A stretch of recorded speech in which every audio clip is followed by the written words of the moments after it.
In Teams, do you sometimes just have to get a hold of a few people, as in notify them of a message so that they get a pop-up happening on their screen? Maybe your team has, I don't know, 10 people in the team altogether, but it's these 3 people that you're always wanting to notify. And so why not make a bit of a group for them, just like you would in email? You know, you make your own little email distribution list. We can possibly do that in Teams. Yes, we can.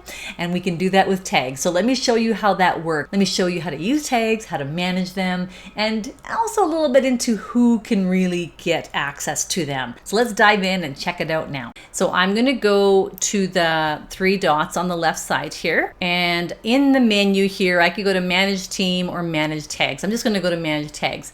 Now, you may or may not have access to this. This is only available to the people that have permissions to do so. So definitely the owners can do this of a team.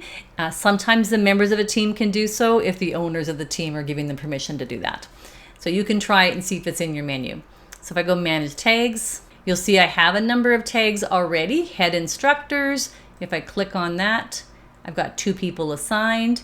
So I can take somebody out of this tag. So let's say Joanne's no longer in that tag. I don't need her to be notified anymore. Train the Trainer Instructors, Connie and Perry, so different people. So when I use these different tags, I'm really notifying these people, so they are going to get that notification symbol and that pop-up.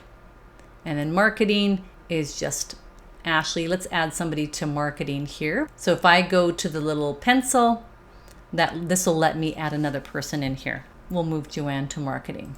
Okay, so now if I go at marketing, Joanne and Ashley will get a pop-up as a notification. So I'm back in the training channel. I'm going to do new conversation at marketing, and it actually tells me Joanne and Ashley. Now there's only 2 of them, so I can see that easily. If you have 20 of them out of 50, then you may not be able to see who the people are, but it's trying to give you an indicator.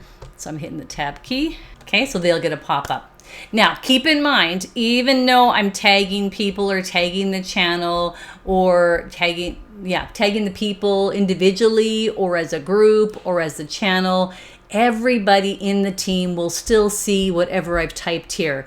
The difference being, though, is that everybody else that wasn't tagged doesn't get a pop-up. They don't get an interruption. They'll see the bolding on the left side. They'll go, oh, something's happening in training. And then they can click there and see that there's conversations happening. That's not necessarily directed at them.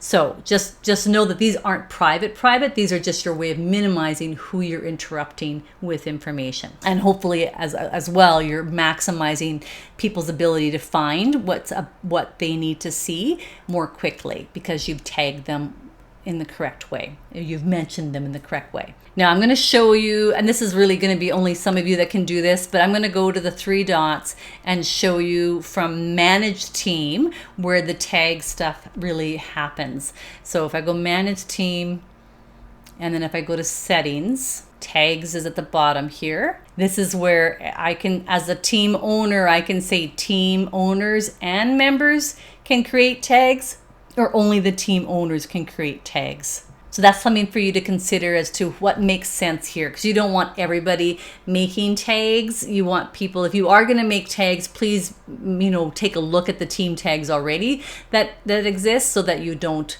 have the same tag twice.